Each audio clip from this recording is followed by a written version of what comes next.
Legend of Winning doesn't deserve the right to talk about sports. He sucks! He sucks! Yo, what's going on, man? What's going on in the NBA Twitter streets right now? Legend of Winning got everybody in an uproar. Everybody is losing their mind. And I mean everybody. Two clips have been going crazy all over the timeline right now. Everyone is giving their opinions. Everybody's saying what they think. One of the clips, Lowe was talking about De'Aaron Fox. He's going on a rant about how much De'Aaron Fox sucks, how De'Aaron Fox is a waste of sperm, how De'Aaron Fox is a waste of money. He's fucking garbage. Get that nigga the fuck off the team, out the fucking league. That nigga's a fucking bum, nigga. He sucks, nigga. He fucking sucks. Quite frankly, he was right. He was right. De'Aaron Fox stinked up the finals. So he had every right as a fan. Granted, he's a fan of the Los Angeles Lakers. He had every right as a fan venting to his friend. Then, after the first clip went viral, there's another clip of him talking about Tracy McGrady after Tracy McGrady responded to his comment asking, who is this dude? So Lowe went on another rant trashing Tracy McGrady, saying you was a bum, you was a loser, you never made it out of the first round until you was on the bench. On his IG, had Tracy McGrady talking about, well, who is this guy? Tracy, there's a reason why you also didn't win anything, my nigga. There's a reason why. You and Fox are one and the same. Yeah, he said that about Tracy McGrady. And granted, I think Tracy McGrady overrated myself. So we agree on that. And look, these rants made their way across the world. They made their way across NBA Twitter. And people aren't just arguing basketball anymore. They're going at Legend of Winning, aka Lowe, personally. And what other way can you go at Lowe personally than talk about his weight? They're talking about his weight, his appearance, saying that look at the guy. He looks like the guy from SpongeBob. He doesn't take care of himself. He's fat, he's obese, he's sloppy, he doesn't shave, he doesn't do any of this. How can he sit here on the computer and run his mouth about professional athletes? Who does he think he is? That's one side of things. But on the other side, people are riding with Lowe. And I mean, you can guess what type of people are riding with him. Birds of a feather flock together. But they're saying he has every right to speak. That's what sports is for. That's what fans are for. They have the freedom of speech, and it doesn't come with a fitness requirement. So which side is right? And that's exactly what I'm here for today. And I'm warning you right now, I'm not just here to pick a side.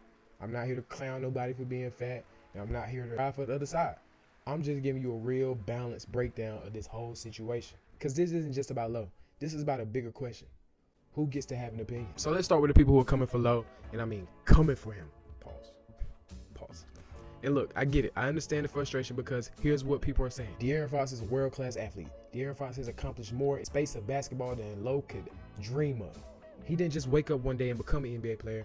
He's been working for this moment his whole life. Early mornings, late nights, sacrificing things that most of us have never even had to think about giving up. Out of billions of people who play the sport, he is one of a few hundred who has made it to the NBA. That isn't an accident. It isn't. Same thing for Tracy McGrady. We're talking about a Hall of Famer. A guy who was averaging 30 in his prime and one of the most gifted scorers to ever lace him up and influence some of the greatest scorers we have today, i.e. Kevin Durant. So when I see somebody who has never competed at any level, never put their body through the grind, never had to perform under the pressures that athletes have to deal with, just casually go on the stream and begin to trash them and talk to these men like they're nothing, I kind of take offense to that.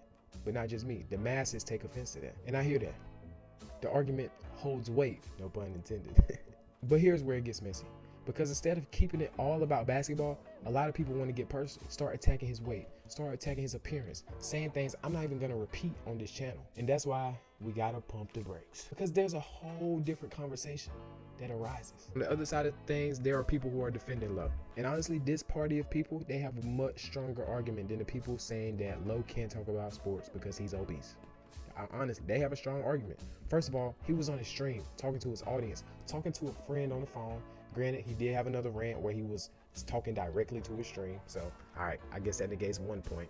But still, that's what content creators do. He was in a space that he had built where people come to watch him because they enjoy him, sharing his opinion. The same way Stephen A. Smith does on First Take. He was just doing what he loves on a platform that he has built. The same way we be on Twitter, Instagram, Reddit, barbershops. The same way we go back and forth in barbershops, he was just doing that in his room, in his Discord with his friends on a stream with the cameras on. Because that's what sports is now. People are getting away from traditional media. So therefore, people like him, what I aspire to be, they build an audience where they're able to talk about these things and connect directly with their fans through the chat. And at the end of the day, sports is for fans. The whole point of watching sports is to entertain. We're gonna argue, we're gonna debate, we're gonna react. That's the culture of sports in general.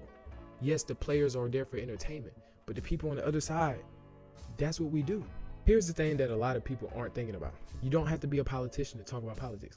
Plenty of dummies talk about politics every day and have never been part of politics, first of all, or even read a book regarding politics. They just know, I want to pay less taxes. My president's gonna make a living affordable for me, the working man. People do it every day. You don't have to be a millionaire to have opinions about money and finance. You don't have to have started a business to critique one. So why do those rules suddenly come into place when it comes to sports? Why does someone have to have played at the professional level to be allowed to have an opinion regarding sports? That standard doesn't exist anywhere except for in the sports space. Quite frankly, if we being real, this is only brought up when people don't like what somebody said. So when people are attacking his weight, that has nothing to do with whether his opinion is valid or not. Nothing whatsoever. That's called being fatphobic, I guess. I don't know. Is that the right term? You're being fatphobic. You're not even arguing the point anymore. You're willfully looking past what his argument is, and you're just looking to embarrass him. Granted, on the flip side of things, you can say he was trying to embarrass the professional athletes with his rant. That comes with his delivery. The way that he delivered the message could negate that. If he was to deliver the message in a nice, respectful manner, yeah, it would come off in a different way. But when he does it huffing and puffing, screaming and sweating on the stream, yes, people are going to take it the wrong way. And it's a message within that. It's all about how you say things. It's all about how you carry things out. You got to have some tact with things. But at the end of the day, his job is, my job is, content creators' jobs are to entertain. And what does Legend of Winning do? I'm not gonna lie. I'm a habitual viewer of Lo. He entertains me while also informing me at the same time. And that's where my take comes in. Lo has every right to talk about sports. I've been watching Lo now for 6 or 7 years. I'm a fan, I guess. I'm a supporter. So I do think that he has every right to talk about sports. Also, you take into account he's very good at expressing himself and explaining things. So that's another positive that works in his favor. Whether he should be able to talk about sports or not, it's not up for the debate. Freedom of speech.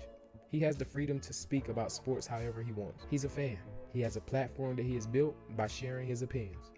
That's what the people who are tuning in are looking for. That's literally what content creators do. So I'm not going to sit right here and reprimand the man for speaking what he felt in the moment, speaking on something that he's analyzed and come to a conclusion about. He did the scientific theory on it.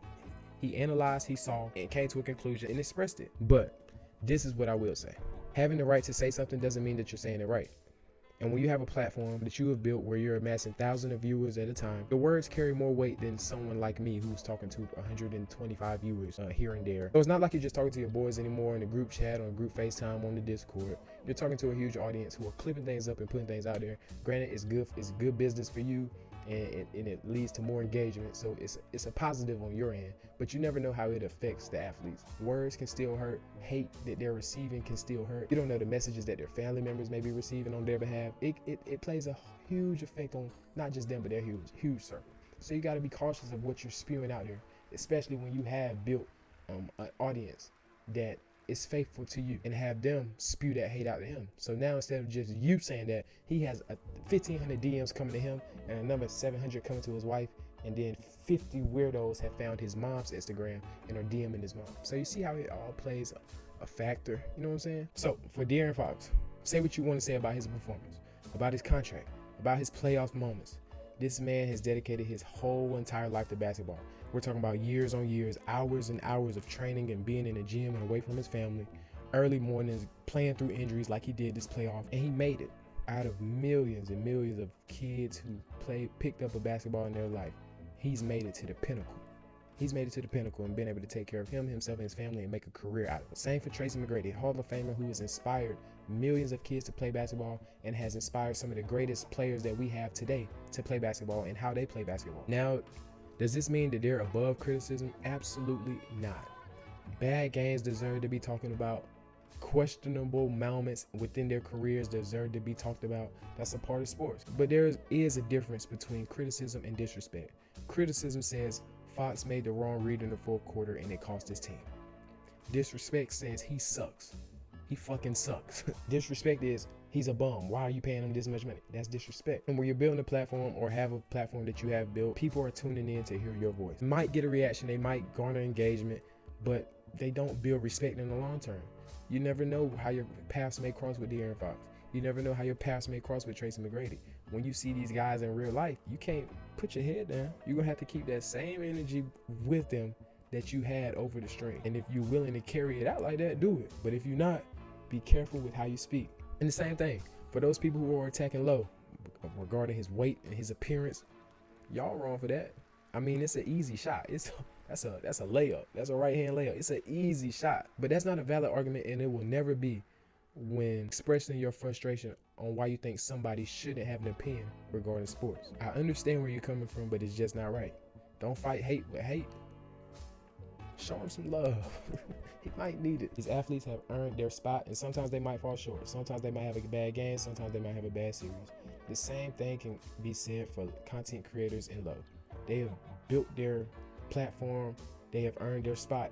They have earned their space in the NBA content creation space. But even sometimes they fall short of the mark, whether it's relaying a message, or maybe it's a bad video, or maybe it's a bad stream, maybe it's a bad tape. Either or. Everybody falls short sometimes, and let's just have a little bit of grace for both sides. If you made it to the end of the video, thank you. And until next time, it's your boy Jay Lynch. We out. Salute.